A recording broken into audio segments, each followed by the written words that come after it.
In this video, I'll show you how to create a seamless, repeatable pattern in Adobe XD. Let's begin.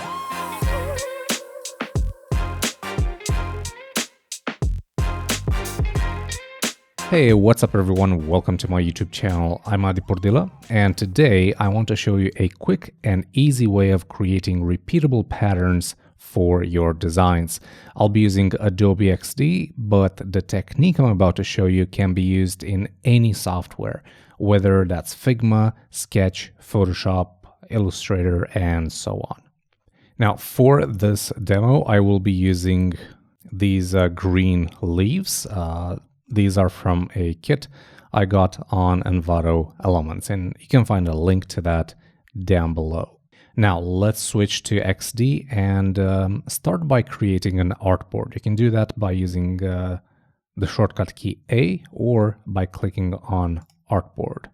With that selected, let's click and drag, and we'll set the artboard size to, let's say, 400 by 400. It doesn't really matter what size you use here. What does matter is that the artboard is square, and obviously the bigger the size here, the bigger your pattern will be. So now what I like to do is bring in some of the assets that I'll be using for the pattern. So I'm just gonna click and select some of these elements. I'm not sure if I'll use all of them, but I like to have a lot of options. So I'm quite happy with these. Now all I have to do is click and drag into Adobe XD. So now we're going to start to create our pattern by populating the left and top edges of our artboard. Or we can start with the bottom and the right. It doesn't really matter. What matters is that you start populating two adjacent edges. So I'm just gonna bring in elements like so, maybe resize them, rotate them, and then position them just the way I like them. So maybe something like this.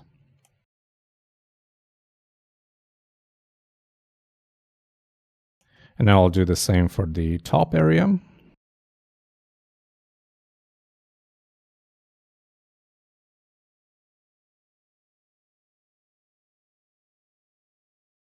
And I think that looks pretty good.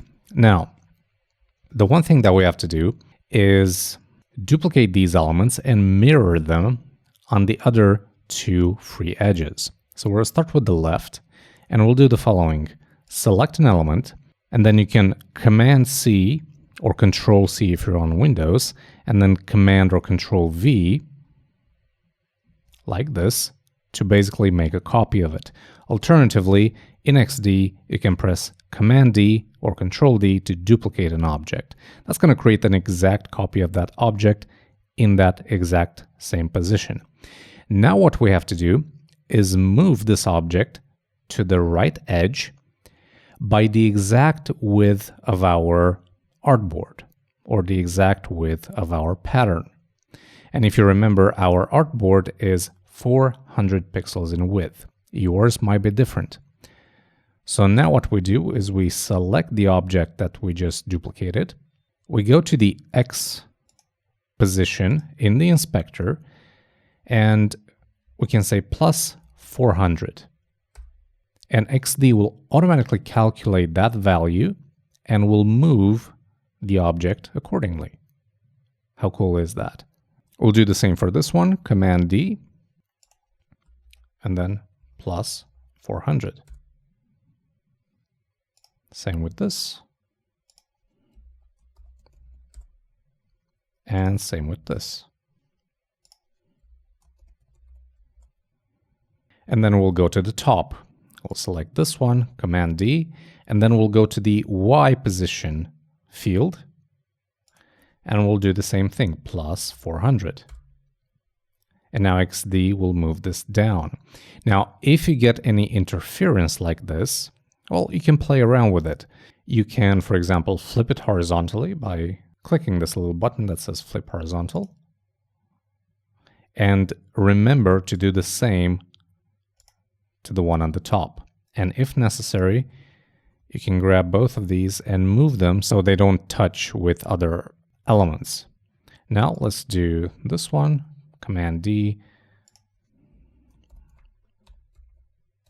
plus 400. We'll do the same with this one, Command D, plus 400. And we'll do the same with this, plus 400. Cool. So now we have all of our edges completed. All we have to do is create the inside of our pattern. And for that, just let's grab an element from here. Just basically position the elements that you chose to work with in any way that you want. Right? Maybe something like this. Let's see, do we have any other? We do. We have one more here. Let's rotate this a little bit. Let's place it something like so. And obviously you can duplicate some of these elements or bring in some new ones. In my case, to make this a bit shorter, I'm going to duplicate this, make it a bit smaller, maybe rotate it. And I'm going to position it something like that. And you can even duplicate this one. I think this will do just fine. Okay. So that is our pattern completed. Now, what happens if your software doesn't support the math operations that I showed you, right? So what if you can't go into the inspector and say, okay, make this plus 400 or some other value? Well, in that case, you're going to have to calculate it manually. So in this instance, for example, the X value is minus 70. So minus 70 plus 400 is what? 330. So you would have to input that value manually and the element will be moved in its correct position. Or you can use a calculator if you have some more complex numbers here to work with. Usually most, let's call them mainstream design software, have this feature where you can use math operations inside the property inspector. All right, so now you have this pattern. What do you do with it? Well, you can do a lot of things. Let me show you how you would use this in Adobe XD. So you would select the artboard, Command or Control E to export. I'm going to call this pattern. You can export it as a JPEG or as a PNG, even as an SVG if you want. I'm going to export as a JPEG. So once you do that, you can simply bring it in. And if I create a repeat grid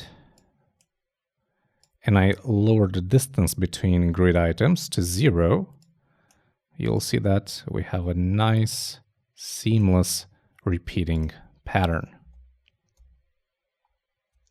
How cool is that? See how everything blends in nicely?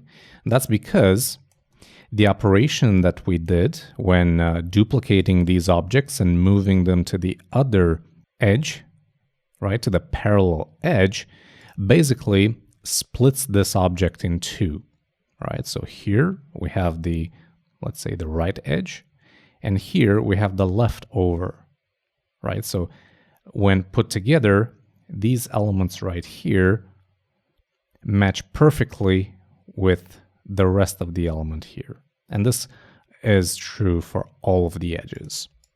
Now, when it comes to using the pattern, Adobe XD unfortunately does not support tiling images as backgrounds, but you can use the repeat grid, just like I showed you, to create something like this.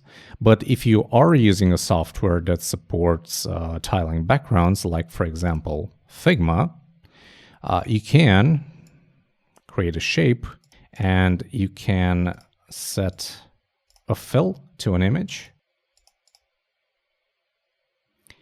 And then instead of fill, you can set tile. And you can, of course, control how big the tiles will be. And then you can control the width and height of your desired pattern container. This can be very useful when creating a page background, or maybe you want to create a hero area with a pattern in a background. You can even lower its opacity a little bit. And obviously, when you're using this in a live project in CSS, you would simply use this image as a background and you would set it to repeat. All right, and that's how you can easily create a repeatable pattern for your designs. If you found this video helpful, then give it a thumbs up and don't forget to subscribe for more content like this. Thanks for watching, and I'll see you next time.